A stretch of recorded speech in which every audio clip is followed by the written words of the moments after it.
안녕하세요. 자, 이 시간은 지난 시간에 이어서 지금 우리가 제1권 창조주 하나님에 대한 지식 부분에 제16장에서 18장 있는 부분을 하고 있습니다. 그 중에서 지난해 섭리에 대해서, 하나님의 섭리에 대해서 이야기했고, 오늘은 신정론의 하나님의 정의, 이렇게 정의를 말하는 거예요. 신정 하나님의 정의의 문제에 대해서 칼빈은 여기서 욥을 이야기한다. 이 부분부터 시작합니다. 자, 우리 하나님의 섭리에 대한 것을 좀 더 보충 설명을 하고 가겠습니다.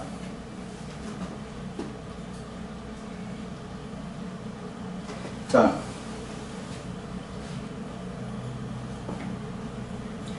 하나님께서 우리에서 섭리하시는데,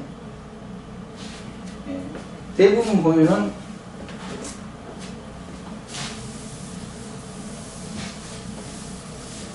두 가지 문제로 우리는 이야기할 수 있어요. 하나는 물론 많은 문제도 있는데 한쪽 면을 생각할 때 어떤 면을 지금 살펴보고자 하냐면은 사용하는 것. 하나님께서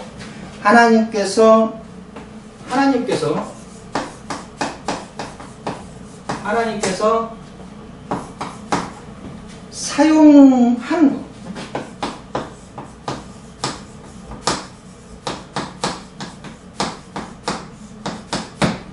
또는 하나님께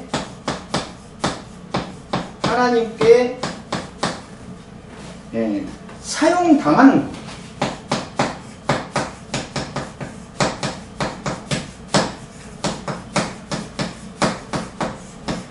자, 우리가 살아가면서 하나님의 섭리 속에 거하면서 있을 때 하나님께서 우리를 사용하는 면도 있고, 또는 우리가 사용을 당하는 면도 있어요.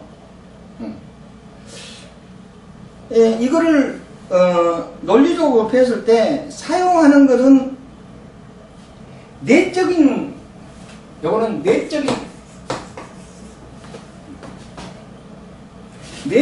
자아를 말하는 거고, 요거는 뭐냐면 견인 자아예요.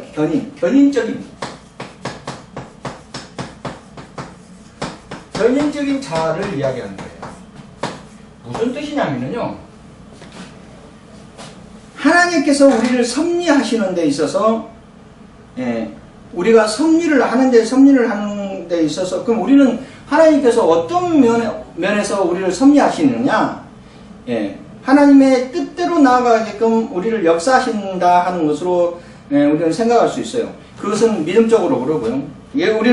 우리는 하나님의 믿음을 가지고 있으니까 하나님의 섭리 속에 우리는 거해야 돼요. 하나님의 섭리.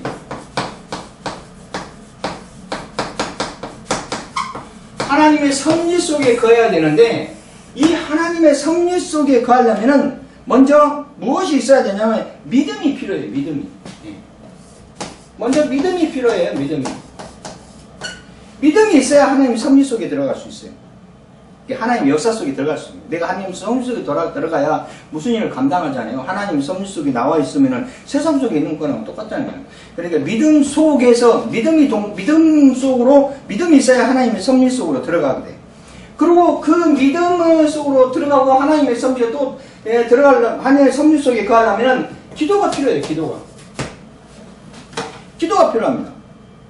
그래야만 하나님의 섭리 속에 믿음과 기도가 필요해요. 이렇게 믿음과 기도 속에서 하나님의 섭리를 깨닫고 무엇을 가냐면 자신있게 가는 거예요. 자신있게 가는 거예요. 자신이 있다 하는 거예요. 그러니까 이 말은 무슨 뜻이냐면은, 하나님의 섭리 속에 내가 믿음 생활을 하면서 믿음을 이루고자 열심히 하면서 나아가면서 기도로 하나님의 섭리가 무엇인가를 깨닫고 나아가면은 하나님께서 응답하시고 역사하시기 때문에 자신이 있는 거예요. 자신이 있으면은 뭐가 생기냐면 은사가 따라요. 은사가. 예. 자신이 있으면 은사가 따르고 은사가 따르면 사역을 감당할 수 있습니다. 은사가 따르고 그다음에 사역을 감당하고 있어서 그래 하나님의 섭리 속에서 사역을 감당할 수 있는 거예요. 예. 그래서 각종 은사대로 하나님의 섭리 속에서 하나님을 나타내며 믿음 생활을 하면서 예수 그리스도로 우리 나아가는 거예요. 예. 그런 면에 있어서 사용하는 것과 사용당하는 것이 있다 이 말입니다. 두 개가. 이것을 우리가 좀 깊은 내막적으로 생각해 보십시다. 하나님께서 우리를 사용하는 것은 내적인 자아를 들춰내고 그것을 하나님께서 사용하시는 거예요. 나의 자아를 다 하나님께서 아시고 내적인 자아를 하나님께 아시고 내가 강한 자유의지를 내려놓고 강한 자유의지가 있어서 하나님이 끌고 가고자 하나님의 사역을 감당하게끔 끌고 가고자 하는데 내 속에 강한 자유의지가 강해갖고 안 끌려가려고 애를 쓰고 이런 게 아니고 내 내적으로 믿음과 기도가 충만해가지고 내 자아가 다 하나님의 역사하시고 그 자아를 들고 나를 움직이시는 거예요. 그런 것이 사용하는 겁니다. 하나님께서 나를 사용하는 거예요. 그러려면은 내적으로 성령이 충만해야 돼요. 내적으로 성령이 충만하는 거예요. 예. 이것은 성령이 충만해야만이 가능한 일이에요. 성령이 충만하지 않고는 하나님께서 쓰시지 않아. 이게 이제 문제니까 하나님께서. 예. 그래서 우리는 하나님께서 사용하게끔 내적으로 충만해가지고 성령이 충만해갖고 하나님이 나를 사용하게끔 역사하셔야 돼요. 그러려면은 하나님께서 우리를 내적으로 사용하게끔 하시려면은 우리는 준비되어 있어야 된다는 이야기예요. 하나님께서 사용할 수 있게끔 항상 내적으로 준비되어 있어야 돼요. 네. 그건 내적인 문제예요. 외적인 문제가 아니에요. 외적인 것은 하나님이 역사함으로써 이루어지는 거고 내적으로 준비되어 있어야 돼요. 이게 중요한 거라니까. 예, 하나님께서 사용하시는 그릇이 돼야 돼. 그릇이. 하나님을 사용하는 그릇이 돼야 돼요. 그래가지고 그 그릇이 내적으로 깨끗이 되어서 하나님께서 항상 내가 하는 이야기예요. 하얀 거를 부으면은 다른 데 가서 하얀 거를 펴야 되는데 내 속에 자아가 남아있어가지고 내적인 자아가 남아있어가지고 시커먼 것이 있어가지고 하얀 걸 부었는데 회색으로 표현한다? 이거는 있을 수가 없는 거예요. 하나님의 사용하게끔 내적으로 완벽하게 성령 충만되어 있어야 돼요. 그런 섭리 속에서 우리가 이루어져야 된다는 이야기입니다. 그러려면은 믿음과 기도와 자신감과 섭리 속에서 나아가고 확신을 갖고 은사를 행하고 사역을 감당하는 것이 중요한 거예요. 예. 그것이 하나님께서 나를 사용한다는 뜻이에요. 나를 사용하고 있죠. 나를 사용한다는 뜻이에요. 그게 중요한 거예요. 하나님께서 섭리 속에서 내 자아 속에서 하나님께서 사용하는 거예요. 내적인 것입니다. 외적인 것이 아니에요. 이거는 내적인 것으로 하나님께서 역사하시는 거예요. 그러나 사용당하는 것도 있어. 하나님께서 그냥 일방적으로 우리를 사용당하게끔 하셔. 이거는 뭐냐면 견인적인 거예요. 하나님께서 무조건 견인적으로 끌고 가는 거야. 내 의사는 전혀 생각하지 않고 내적인 것이 뭐고 하나도 없어. 그냥 하나님께서 역사하시는 거예요. 역사. 견인적인 역사를 하나님께서 이룬다 이 말이에요. 사용을 당하는 거예요. 이거는 사용하는 것이 아니라 일방적으로 하나님께서 하나님께서 일방적으로 나를 끌고 가는 거예요. 내가 사용을 당하는 거예요. 하나님의 사용. 이거는 하나님의 뜻대로 가는 거예요. 내적으로 충만해가지고 내가 하나님 앞에 나아가며 내 자신의 자아를 내려놓고 하나님께 가까이 가면서 믿음을 이루게 하고 열심히 하고 이런 차원이 아니고 그냥 일방적으로 하나님께서 역사하신다니까. 일방적으로. 이런 것이 뭐냐면은 견인적인 자아라고 해요. 하나님께서 견인해가지고 하나님 마음대로 쓰시는 거예요. 자, 이런 두 가지의 섭리가 있어요. 두 가지가 섭리가 있어요. 이런 두 가지. 근데 대부분 보면은요, 대부분 일반적으로 대부분이 보면은 우리가 사용하는 것으로 하나님의 섭리 속에 거하면서 믿음 생활을 하는데, 하나님께서 내가 사용을 당하는 것을 느끼는 것으로, 하나님께서 나를 사용 당하는 것으로 하나님께서 일방적으로 역사하시는 것은 극히 드물어요, 사실은. 그럴 때는 어느 때냐면은 영이 있어요, 여기. 영이 있고, 이 영이 내 자신을 컨트롤을 해요, 자신을.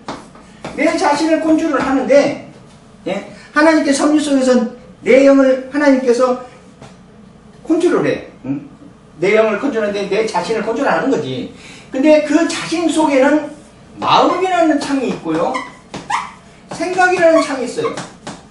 또 몸이라는 차원이 있어요. 그럼 몸은 바로 행동입니다.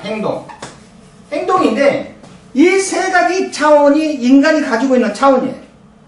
이 차원을 영이 마음을 컨트롤하고, 마음이 생각을 컨트롤하고, 생각이 행동을 컨트롤해서 많은 결실을 맺어서 이 결실이 하나님께 영광으로 가고, 영광으로 돌리고, 하나님께서 하나님의 영광이면 더 많은 것으로 내 영을 범사에 잘 된 것 같으면 하나님께서 내 영혼을 축복하셔서 더 많은 것으로 마음, 생각, 몸으로 이렇게 돌아가는 이것이 바로 신앙생활이에요. 신앙생활.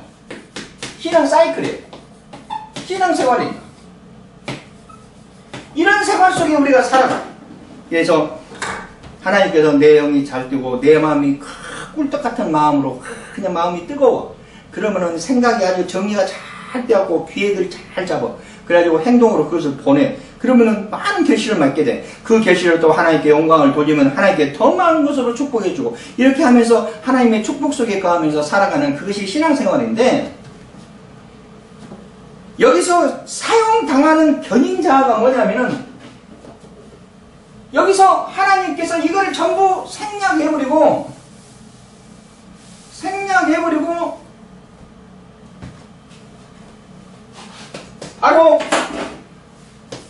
바로 일로 행동으로 직접 역사하실 때가 있다. 직접 섭리하실 때가 있어. 이런 경험이 있지 않나요? 믿음 생활 하다 보면 이런 경험 많습니다. 하나님께서 역사하시는데 생각할 틈이 없어. 마음먹을 틈이 없어. 바로 하나님께서 역사하셔. 와, 그냥 그런 경험 해보지 않나요? 많은 간증들을 들어보면 이런 경험들을 하는 분들이 되게 많아요. 사실은. 예. 바로 마음 먹을 틈이 어디 있어요? 생각할 틈이 없어. 바로 그냥 해야 돼. 그냥 하나님께 시키는 거. 이런 것을 사용당했다 하면서 그것을 견인자라 합니다. 이 말입니다. 자, 이쯤 하고요. 신정론 오늘 본문에 지금 말하는 것이 특별하게 계시하는 내용을 말하는 겁니다. 신정자라는 것은 뭐냐면은, 신정론이라는 건 뭐냐면은, 하나님의 정의의 문제를 말하는 거예요. 신이 정의를 내리는 논리다. 이렇게 읽는 거죠. 그래서 칼빈이 여기서 욥을 이야기합니다. 하나님이 선한 목적으로 욥을 신앙을 단련시켰다. 이렇게 하는 겁니다. 하나님만 선하다. 그 다음에 사탄은 거룩한 의인을 지옥으로 빠뜨리는 목적으로 죄에 대한 벌을 생각하고 있다. 스바 사람. 스바 사람은 어디 성경에서 많이 나와요. 스바 사람이라는 내용이. 스바 사람은 뭐냐면 한 가지만 찾아보겠습니다. 욥기서 1장 15절에 보면은 스바 사람이 갑자기 이르러 그것들을 빼앗고 칼로 종들을 죽였나이다. 나만 홀로 피하였으므로 주인께 아뢰어왔나이다. 그러고 이 스바 사람에 대한 것을 말하고 있는 거예요. 근데 여기서 스바 사람이 사탄에 의해 탐욕으로 사로잡힌다. 그래서 면치 못한다. 이 드라마에서 하나님이 선한 일만 하신다. 하는 전제를 놓고 볼 때 사탄은 악만 행하고 스바 사람은 자기 욕망만 채운다 하는 뜻이에요.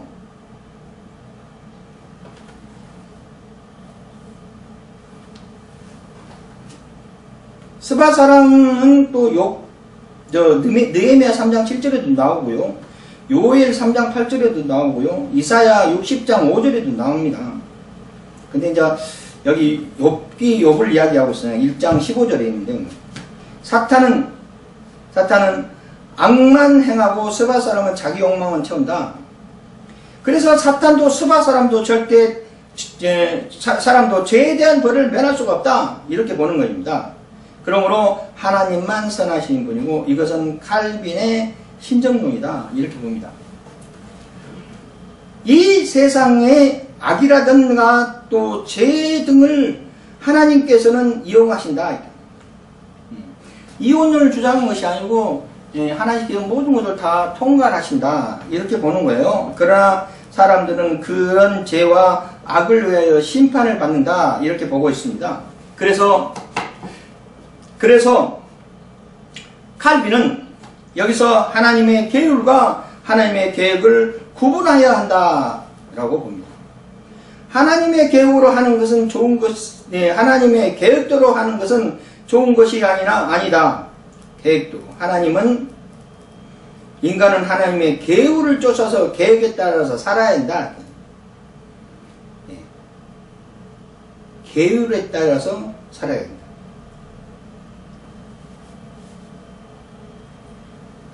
도둑질 하지 말라는 하나님의 계율을 어겼으므로 스바 사람은 하나님의 심판을 면할 수 없다. 이렇게 보고 있고, 칼빈은 어거스틴을 이용해서 하나님은 무엇을 했느냐 또는 무엇을 할 수 있었느냐 또 묻는 것이 아니라 무엇을 하려고 했느냐 하는 의도를 묻는다. 그래서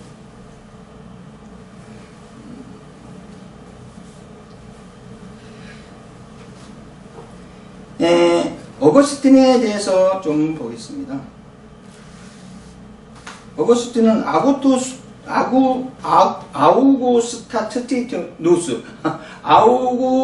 아우구스티누스가 본명이에요. 그것을 영어로 어거스틴이라고 해요. 히포주교 서방교의 교부이며 대표적인 신학자입니다. 354년부터 430년 동안 살았던 사람이에요. 교회사에서 신학시대 이후에 가장 탁월한 기독교인이며 위대한 인물로 평가된다. 이렇게 보고 있습니다.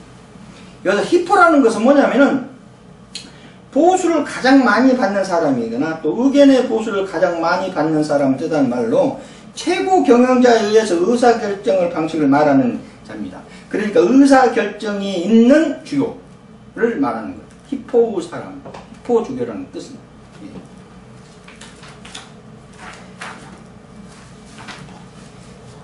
자, 계속 넘어가겠습니다. 여기서 어거스틴이 일어나서 하나님은 무엇을 했느냐, 또 무엇을 할 수 있느냐, 또 무엇을 하려고 했느냐 의도를 묻는다. 자, 하나님은 무엇을 하죠? 하나님은 무엇을 합니까?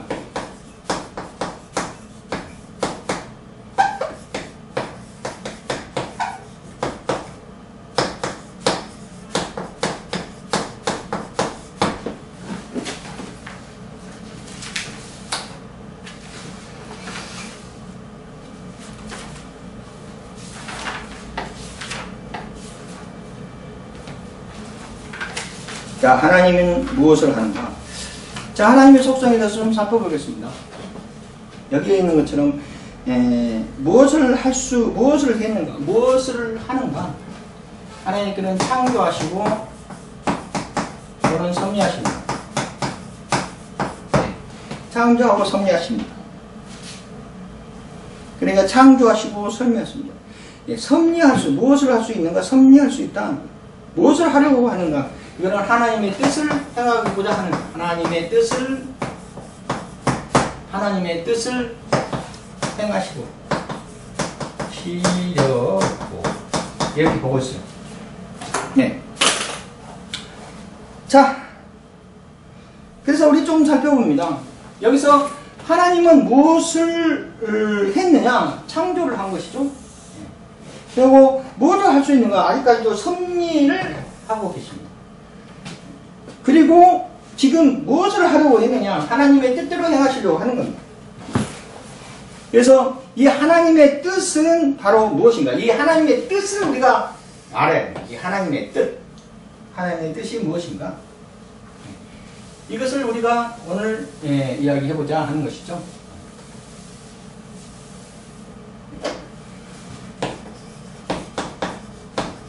하나님의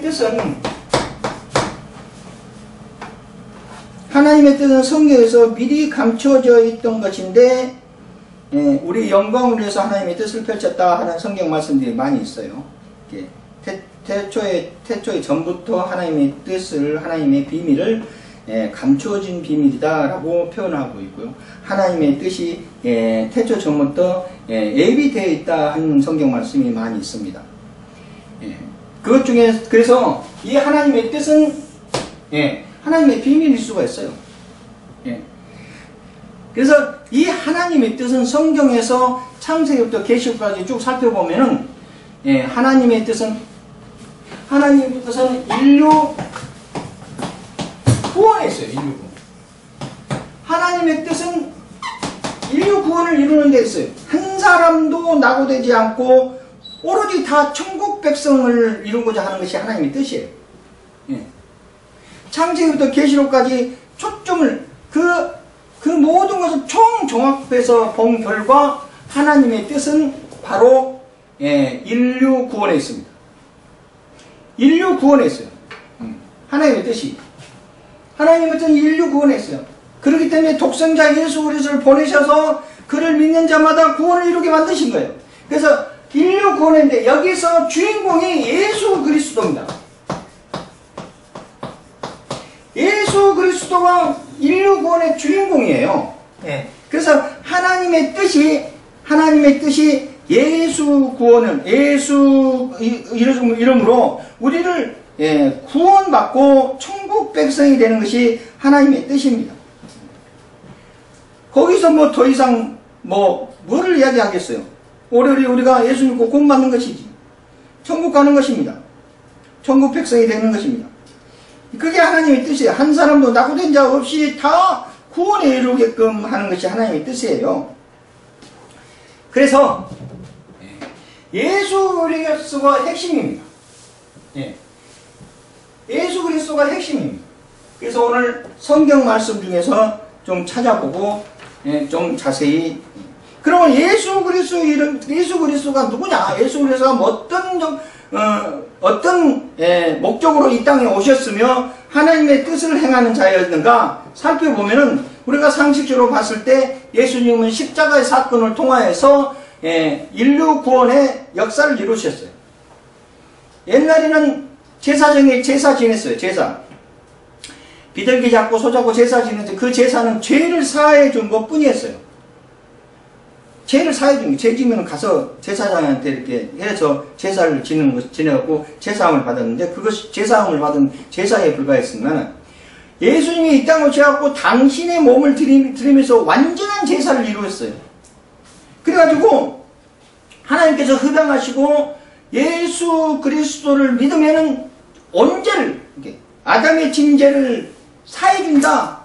이제는 영원 구원의 제사를 이루었다는 이야기야. 예수님께서. 그래서 우리는 구약처럼 그렇게 제사하지 않고 예수 그리스도 이름으로 예수님께서 단번에 제사된 바 되어서 우리는 구원에 이루게끔 하나님께 역사하시고 언제를 해결해 주셨기 때문에 하나님의 뜻을 행했다. 하나님의 뜻을 펼쳤다. 이렇게 보는 겁니다. 그래서 그 뜻을 펼쳐서 어떻게 하셨냐면은 빌립보서 2장 갑니다.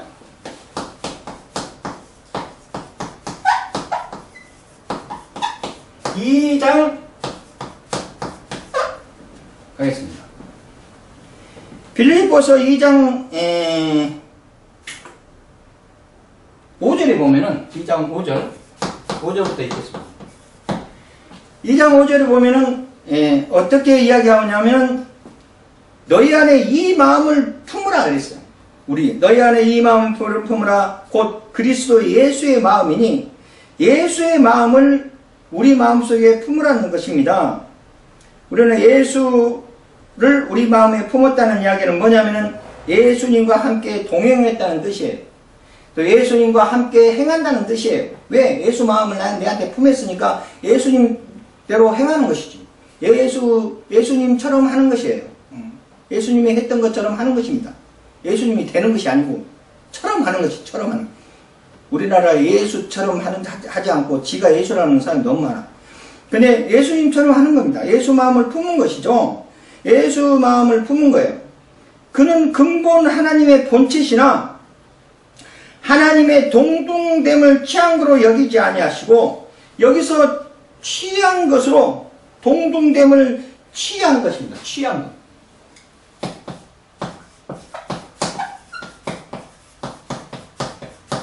예, 여기서 취한 것으로 여기지 아니하시고, 예, 취한 거로 여기지 아니고 오히려 자기를 비워 종의 형체를 가진 거예요. 예, 형체를 가진 것입니다. 형체를 가진. 무슨 뜻이냐면요. 무슨 뜻이냐면은 예수님이 이 땅에 뭘 했어요? 인간이 되었다는 얘기예요. 인간의 몸을 입었다는 이야기예요. 예. 예수님이 인간으로 이 땅에 오셨어요. 이 땅에 오셔가지고 지금 무슨 일을 행하려고 하냐면 하나님의 뜻대로, 아까 말한 하나님의 뜻대로 하는 거예요. 하나님의 예배인제로 해서 우리를 구원에 이루게끔 십자가의 사건을 치러서 언제와 해결하게끔 하나님의 뜻을 행하는 제사를 드리고자 하는 거예요. 그래서 예수님이 사람으로 되었다는 이야기인데, 사람으로 해서 종같이 됐다는 것이 아닌 거예요. 종의 형체만 입었다는 이야기예요. 이게 이 말은 무슨 뜻이냐면, 그런 근본은 본체신 하나님의 동등됨을 취한 것을 여기지 아니하시고 오히려 자기를 비워 종의 형체를 가지사 사람들과 같이 되셨고, 종의 형체를 가지사입니다. 종이 되어서 사람들과 같이 되셨고, 이거는 뜻이 아니에요. 그렇게 되어버리면은 종의 형체를 그냥 입은 것이에요. 만약에 종이 되었다 하면은 신성 모독죄가 되는 거예요. 신성. 예수님이 신성을 부인하는 거예요. 예수님은 신성이죠. 육을 입은 신성입니다. 근데 종이 되는 것이 아니에요. 그냥 형체만 입은 것이지. 잘 해석해야 됩니다. 형체만 입은 거예요. 그냥 종의 형체만 입으셨어요. 신성으로 계시고 종의 형체만 입은 거예요. 왜? 십자가를 치러야 되니까. 오히려 자기를 비워 종의 형체를 가지사 사람들과 같이 되었고, 사람의 모양으로 나타나사 자기를 낮추시고 죽기까지 복종하셨으니 곧 십자가에 죽으심이라 했습니다. 십자가에서 죽으셨다. 이러므로 하나님이 그를 지극히 높였다는 이야기예요. 지극히 높여 모든 이름을 위해 뛰어난 이름을 주사. 이것은 뭐냐면 하나님께서 십자가의 사건을 치르신 예수 그리스도를 흡양하시고 그 제사를 받아줘서 그 제사된 어린 양을 높이 평가했다니, 높이 올렸다는 이야기. 그 예수 그리스도 이름을 높이 평가했다니, 높이 올렸다는 이야기. 그것은 무슨 뜻이냐면은 예수 그리스도 이름으로 모든 것을 다 해결할 수 있게끔 하나님께서 높이셨다는 이야기, 뛰어난 이름을 주셨다는 이야기예요. 그러므로 예수 그리스도 이름으로 우리는 영생할 수 있다는 것이고, 예수 그리스도 이름으로 사탄 제적 속에서 물리칠 수 있는 강력한 힘을 가졌다는 것이고, 예수 그리스도 이름으로 우리는 영생을 누릴 수 있다는 것입니다. 죄사함을 받고 하나님의 속죄 속에 들어갔다는 이야기예요. 예. 그래서 뛰어난 이름을 주셨어요. 사탄의 3일 만에 부활해서 승리하셨거든요. 이 뒤에가 관건입니다. 그래서 하나님께서 어떻게 뛰어난 이름을 우리한테 주셨느냐? 하늘에 있는 자들과 땅에 있는 자들과 땅 아래에 있는 자들로, 땅 아래에 있는 자들은 무엇을 얘기하면 흑암의 권세를 말하는 거예요. 사탄과 비로소 모든 흑암의 권세를 모두를 무릎을 예수 이름에 꿇게 하셨어요. 왜? 세상을 승리하셨기 때문에. 하늘에 있는 것이나 땅에 있는 것이나 모든 것을 다 예수 이름에 꿇게 하셨어요. 왜? 예수님이 승리자입니다. 꿇게 하시고 꿇게 하셨어요. 그 이름을 그렇게 높이셨어요. 그 다음에 모든 입으로 예수 그리스도를 주인이라고 영접하고 시인하면은 하나님 아버지께서 하나님 아버지께 영광을 돌리게 하셨느냐라고 그랬습니다. 여기서 하나님께 영광은 뭐냐면은 구원입니다. 영혼 구원입니다. 영혼 구원으로 하나님께 영광을 돌렸다는 이야기입니다. 그렇게 이 마음을 품으라는 것이에요. 너희는 이 마음을 품으라 곧 그리스도 예수의 마음이니 그는 근본 하나님의 본체시나 하나님과 동등됨을 취할 것으로 여기지 아니하시고 오히려 자기를 비워 종의 형체를 가지사 사람들과 같이 되셨고 사람의 모양으로 나타나사 자기를 낮추시고 죽기까지 복종하셨으니 곧 십자가에 죽으심이라. 이러므로 하나님이 그를 지극히 높여 모든 이름 위에 뛰어난 이름을 주사 하늘에 있는 자들과 땅에 있는 자들과 땅 아래에 있는 자들로 모든 무릎을 예수 이름에 꿇게 하시고 모든 입으로 예수 그리스도를 주라 시인하면 하나님의 아버지께 영광을 돌리게 하셨느니라. 이 마음을 품으라는 것입니다. 이것이 하나님의 뜻이며 하나님이 무엇을 했느냐 무엇을 할 수 있겠느냐 어거스틴을 이용해서 의도를 하나님의 행위의 결과의 영광의 의도를 묻는다 이렇게 본 거죠. 하나 더 살펴보겠습니다.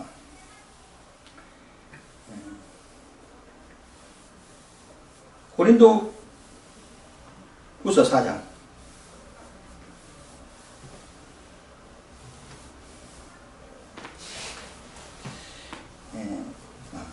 잠깐만요.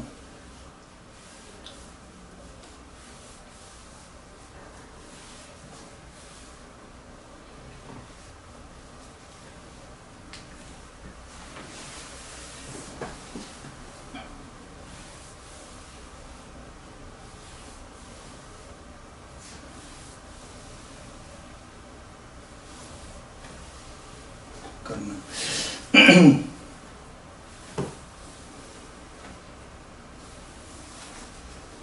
데빌리의 빛을 보면은 광고가 떠가고. 자, 일단은 넘어가겠습니다. 네, 넘어갈까 합니다. 자, 성경 말씀 좀 이렇게 WBC가 좀 되면은 다시 살펴보고. 자, 오늘은 2권. 자, 이때까지 1권 마쳤어요. 이제는 2권 합니다. 2권. 2권의 1장과 5장 사이에 지금 무엇을 이야기하고 있냐면은 기독교 강요, 칼빈이스는 기독교 강요의 2권을 말하고 있는 거예요. 1장에서 5장에서 인간과 죄를 이야기하고자 하는 것입니다. 여기서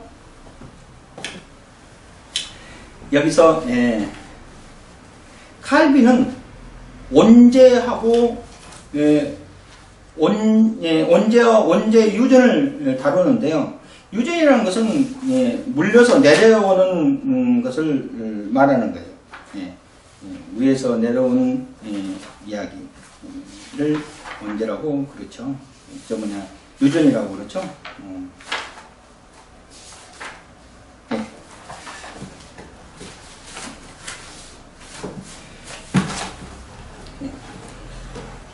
그래서 여기 인간의 죄 안에 있고 그 원죄는 유전된다. 이 말은 무슨 뜻이냐면 우리 아담이 범죄했어요. 조상이 아담이 범죄했는데 그 아담이 범죄한 아담이 그 조상이 씨가 계속 이렇게 인류가 번창됐잖아요. 그래서 아담의 진 죄는 조상의 씨로 지금까지 각자의 몸에 다 물려받았어요. 각자의 몸에 다 물려받았기 때문에 아담의 진 죄를 전부 유전됐어요. 그 원죄가 유전됐어요. 다 누구나 똑같이 그래. 유전돼서 그 원죄를 가지고 있어요. 아담이 범죄한 것은 선악과를 먹었던 아담이 하나님과 약조했던 선악과를 먹었음으로 인해서 원죄를 지었는데 그 원죄가 조상의 씨로 조상의 아버지 몸에서 어머니 몸으로 잉태돼서 나올 때마다 다 그 조상의 씨로 나와서 누구나 똑같이 다 원죄를 가지고 태어납니다.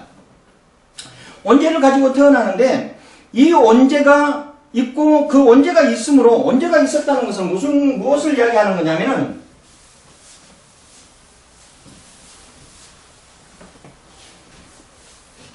아담의 죄를 이어서 지금 언제로 있었다는 이야기는 무슨 이야기를 하고 있는 거냐면은, 이거는 영적인 문제예요, 영적으로 죽어 있었다는 이야기예요. 원죄를 지어서 영이 죽어버렸어요. 예, 영적으로 죽어버렸기 때문에 원죄를 지어서 아담이 지어서 영이 죽어버렸다는 얘기예요. 영을 회복하지 못한 상태로 가버렸다는 이야기예요. 그래서 하나님께서 아담과 약조하면서 정령 죽으리라 해서 그 죽었던 것이 영이 죽었다는 이야기입니다. 영적으로 죽었기 때문에 판단력이 없어진 거예요. 선악과를 먹기는 먹었지만은 분별력이 없는 거예요. 분별력이 생겼지만은 선악에 대한 분별력이, 선악과가 원래 선악을 구별할 수 있는 능력을 가지고 있는 과실이기 때문에 선악과가 있지만 분별력이 영적으로 죽어서 분별력이 약함으로 뭔만 행했어요? 악만 행했어요. 선은 행하지 않고 악만 행했어요. 악쪽으로만 갔어요. 네. 조상의 씨를 계속 이어받고 악한 쪽으로 분별력이 영적으로 죽었었기 때문에 분별력이 없었고 악한 쪽으로 계속적으로 가다 보니까 인간이 타락했다는 이야기입니다. 인간이 타락했어요.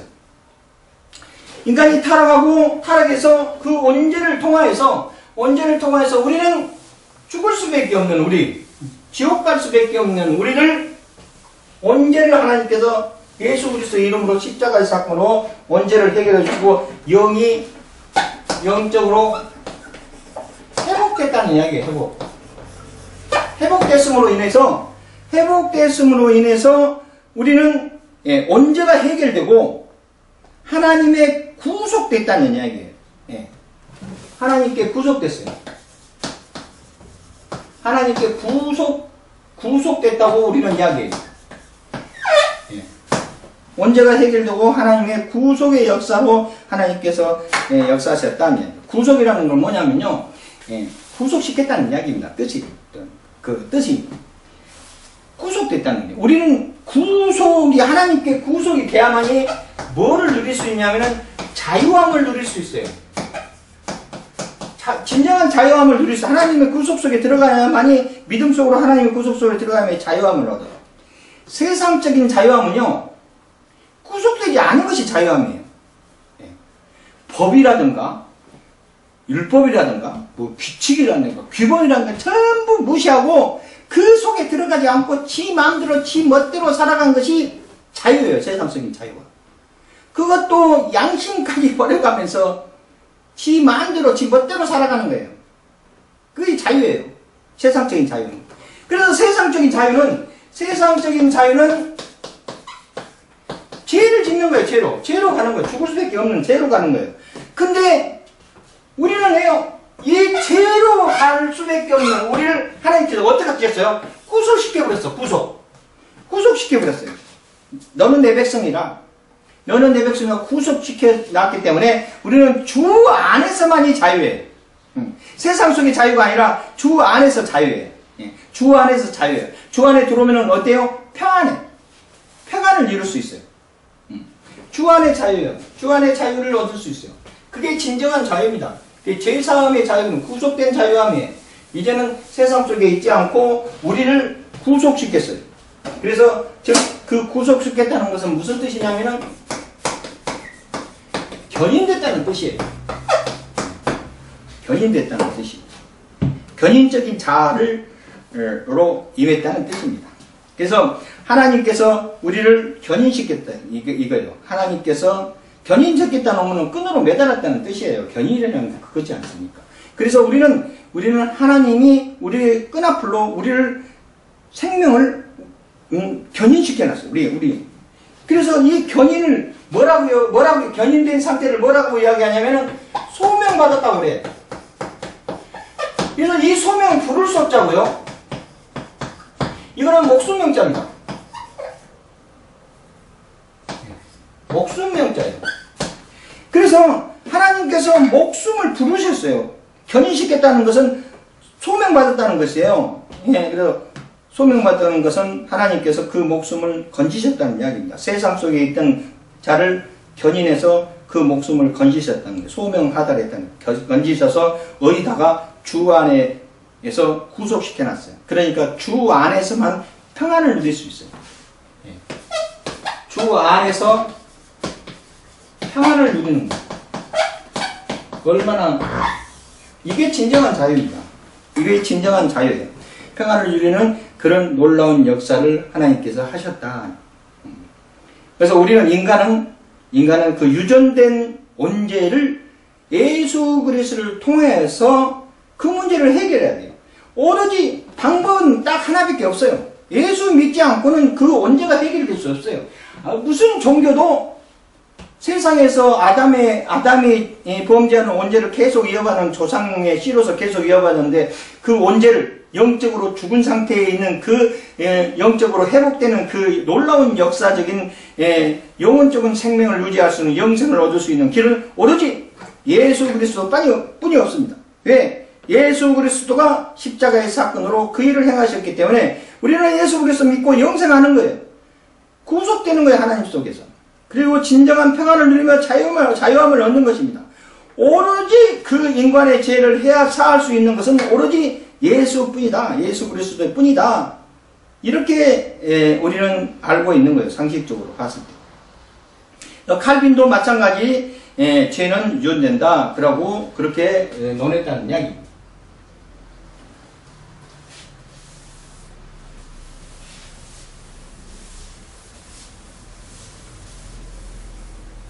그래서 우리는 견인돼야 돼요. 견인돼야 문제가 있어요. 그래야지 무슨 일이 있어서 흔들려도 죄를 마귀 사탄의 공격 속에 임해도 우리는 흔들릴 뿐이다. 이겁니다. 자, 원죄의 주제에서 펠가우스 도덕적인 해석도 비판한다. 자, 펠가우스는 내 홈페이지 자료에 올려놓겠습니다. 펠가우스는 인간의 무죄한 상태로 태어났는데 주위에 나쁜 사람의 영향을 받아서 죄가 세상에 망연됐다고 도덕적인 해석을 한다.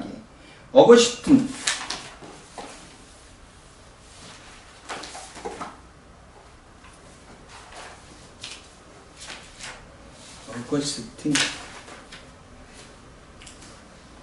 어거스틴은 아까도 이야기했지만 히포주교, 서방주교 교부입니다. 이거 교회사의 신학 시대에 타고난 인물이죠. 이 어거스틴은 자연주의 해석은 부모가 자녀를 가질 때 갖는 성적 욕망, 이 욕망의 죄라고 한다. 이렇게 이야기했어요. 그러나 이 욕망 때문에 죄가 전달된다. 그래서 그러면 시험만 하기는 어떻게 된 것인가? 반문하기도 합니다. 칼빈의 입장에서는 그런 사람들이 그렇게 주장했는데 칼빈의 입장에서는 하나님께서 아담과 하와가 죄를 지었기 때문에 은총을 거두고 가셨다고 본다. 영적으로 죽어버렸다는 것을 말하는 거예요. 그래서 죄를 지었기 때문에 아담이 지었다는 이야기예요. 그래서 하나님께서 주었던 모든 권한을 마귀 사탄에 빼앗긴 꼴이 되어버렸다는 이야기입니다. 그래서 그 은총을 거두고 가셨다고 본다. 그래서 성령의 역사가 중지되었다는 것이에요. 이것이 인간의 원죄다는 이야기예요. 여기서 뭐 펠가우스나 무슨 어거스틴 이야기하는 것도 잘못됐다는 이야기입니다. 그래서 도덕적인 해석도 비판한다는 이야기예요. 그래서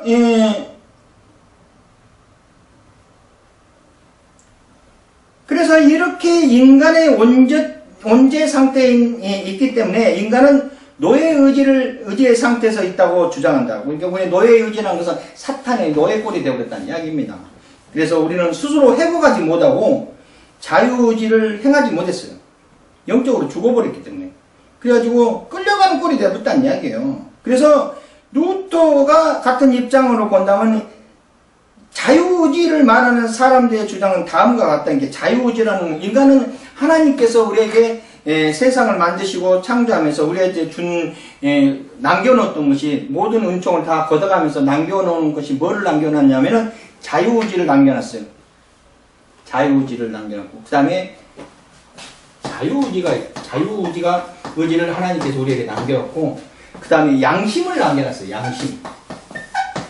그 다음에 자유의지와 양심을 비춰가서서 뭐를 생기냐면 종교의 씨앗을 남겨놨어요. 종교 씨앗.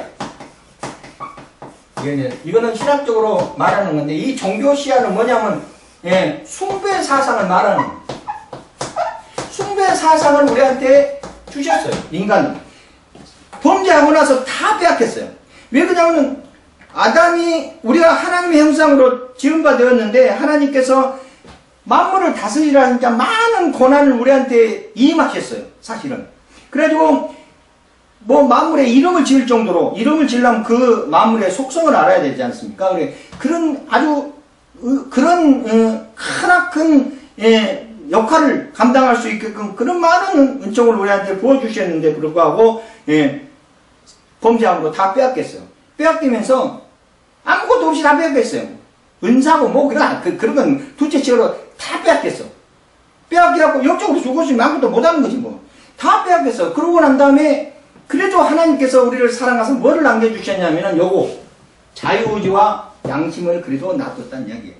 예. 양심을 놔두고 그것을 비추어서 봐갖고 자유의지와 양심을 비추어서 봐갖고 종교 씨앗으로 숭배 사상을 싹 크게끔 만들었어요. 그래가지고 뭔가를 의지하려고 하는, 하나님을 찾으려고 하는 그런 모습을 하나님께서 보시기 위해서 남겨놨다는 이야기입니다. 그러나 그 자유의지와 하고 그 양심을 사탄에게 또 빼앗겨. 그래가지고 양심 없는 짓거리를 하고 양심이 있으면서도 양심을 행하지도 못해. 양심이 없이 사탄에게 빼앗겨고 나쁜 죄만 지어지고 자유의지가 없어하고 끌려다니는 꼴이 되어버렸다는 이야기입니다. 이거 이제 큰일이죠. 왜 그렇게 되느냐? 영적으로 죽었기 때문에 회복하지 못하기 때문에 그래. 영적으로 회복하지 못해서 영적으로 회복이 안 돼갖고 이걸 행할 수가 없어요. 그래서 종교사, 숭배사상이라 종교 씨앗이 싹트지 못해가지고 그냥 하나님과 단절된 모습으로 살아갔다. 이렇게 보는 겁니다. 그래서 루터가 지금 입장에서 자유의지를 말하는 사람들의 주장을 다음같이 말했다는 이야기예요. 첫째, 죄가 필연적으로 반드시 될 수밖에 없는 것을 말하는, 반드시 될 수밖에 없는 필연적인 것이라면 죄가 아니고 죄가 자의적인 것이라도 피할 수 있다. 여기에 대해서 칼빈의 대답은 인간은 필연적으로 죄를 짓지만은 자의적으로 죄를 짓는다. 이렇게. 이게 뭐가 틀리냐면은 루터는 어쩔 수 없이 죄가 지는 것이라면은 어쩔 수 없이 죄를 질 수밖에 없는 거예요. 왜? 영적으로 죽었기 때문에, 자유의지도 없고 뭐 양심도 없기 때문에 필연적이라는 것은 내가 자유의지적이라도 우리가 죄를 내 자율적으로 죄를 피할 수도 있다. 이렇게 루터는 봤지만은 칼빈은 그러지 않아요. 인간이 필연적으로 죄를 또 짓지만은 자의적으로도 또 짓는다. 일부러도 짓는다. 일부러도. 인간이. 피하지도 않고 그냥 짓는다는 이야기예요. 그래서 이런 면을 조금 봤을 때 좀 동일된 생각과 동일된 면이 있기도 해요. 둘째는 죄가 필연적이고 은총이 불가항력적이라면은 이 말은 무슨 뜻이냐면 사람의 힘으로 정량할 수 없는 것이 불가항력적이라고 그래요. 그러니까 이게 꼭 반드시 될 수밖에 없는 은총이 사람의 힘으로 정할 수 없는 것이라면은 상벌이 의미를 상실한다. 이게. 그러니까 로봇처럼 가볼 수밖에 없다는 얘기예요. 이렇게 놓고 다니는 게 없다는 이야기예요. 무조건 죄 짓는 것으로 가버린다는 이야기죠. 이 칼빈은 여기에 대해서 자유적 행위에 대해서 벌이기 때문에 타당하다고 말한다. 자유적으로 행해서 죄를 짓기 때문에 그럴 수도 있다. 자유의지적으로 죄를 짓는다는 얘기예요. 일부러 죄 짓는 거예요. 왜? 영속적으로 회복되지 못하고 분별력이 없어갖고 이것이 하나님의 뜻인지 저것이 하나님의 뜻인지 몰라갖고 죄를 짓는 거예요. 그리고 그것도 사단이 많은 걸 공급해줘. 많은 걸 공급해주기 때문에 그쪽에 빨려 들어가. 편한 쪽으로 빨려 들어가고 그렇기 때문에 죄를 질 수밖에 없다는 이야기입니다. 그래서 세 번째, 선악의 선택이 우리 의지의 경험이 아니라면은 같은 본성을 가진 모든 사람이 악하거나 선하거나 모두 같다. 필연적이라는 모든 사람이 악하거나 선해야 한다고 본다. 여기서 대한 칼빈은 하나님의 은총을 준 자는 선하다고 말하고, 마지막으로 자유의지가 없다면 권면이나 설교는 필요가 없다는 이야기예요.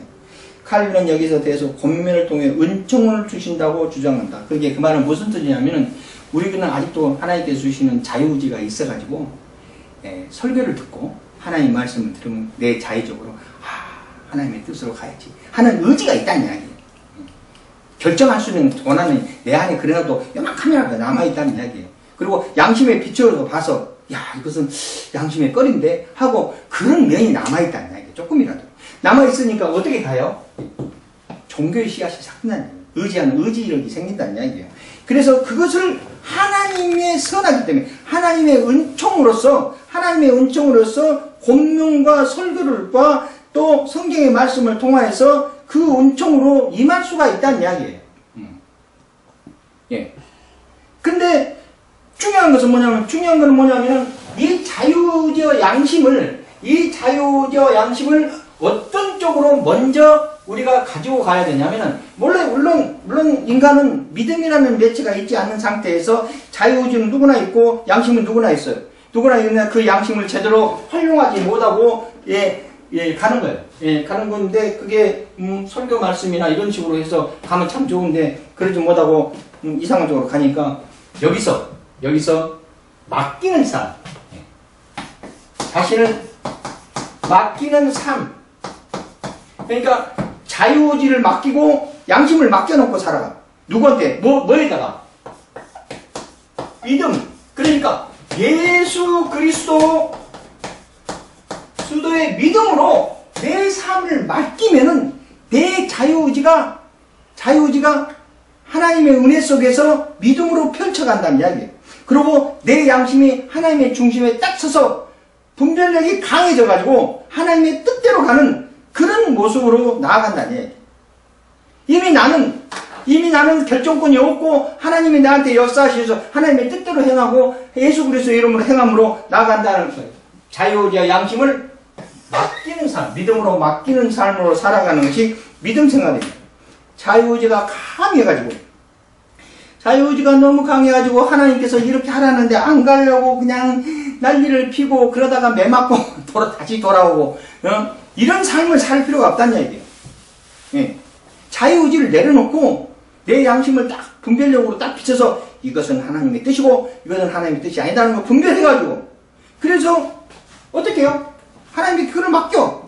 우리 인간이 할 수 없으니까 하나님이 맡겨. 왜? 나는 예수 믿고 영적으로 회복된 자이기 때문에 하나님께서 내 갈 길을 예비해 주시는 거예요. 나의 갈 길을 예비해 주시는 거예요. 그래서 목적을 앞에 놓고 나아가면은 예수님이 내 안에서 성령의 역사로 그 일을 행할 때마다 놀라운 역사가 임한다. 이렇게 우리는 생각할 수가 있어야 됩니다. 그래서 인간의 죄가 자유의지로 양심으로 이런 걸 생각하지 않고 오로지 믿음으로 나아가는 것이 우선이다. 이렇게 봐. 그것까지도 하나님께 맡기면서 나아가야 된다. 그것까지도. 그래야만이 돼요. 자유의지가 강해갖고 고집 부리면 안 된다니까. 믿음 생활에서 자유의지가 강해갖고 고집 부리면 큰일 나. 그리고 지 맘대로 양심에 비춰봐서 하나님의 역사를 지 맘대로 생각해갖고 이렇게 하면 안 돼. 절대로. 양심도 하나님께 맡겨서 하나님께서 컨트롤을 해야죠. 범사에 잘 되게끔 역사하셔야 돼요. 예. 그게 우리의 신앙생활이에요. 믿음생활이에요. 그러지 않고 고집 부리고 강하게 간다는 것은 정말 그것은 믿음생활이 없는 거예요. 그래서 오늘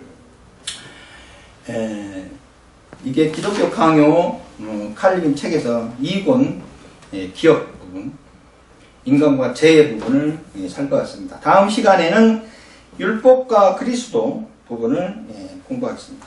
수고하셨습니다.